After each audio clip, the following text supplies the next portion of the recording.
Урматтуу кыргыз элим, менин эки бөйрөгүм урап калганды.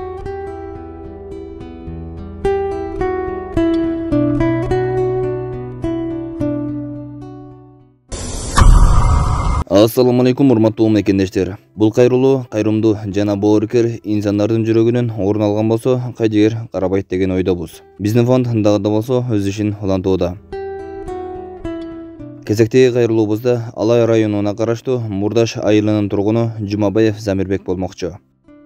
Замирбекке врачтар тарабынан эки бөйрөгү куурап калган деген диагноз коюлган. Тез арада Турцияда боло турган операцияга 30 000 АКШ доллары керектелет. Алла Таала керемет Куранда «Менжа абил хасанати фалаху ашру амсалиха».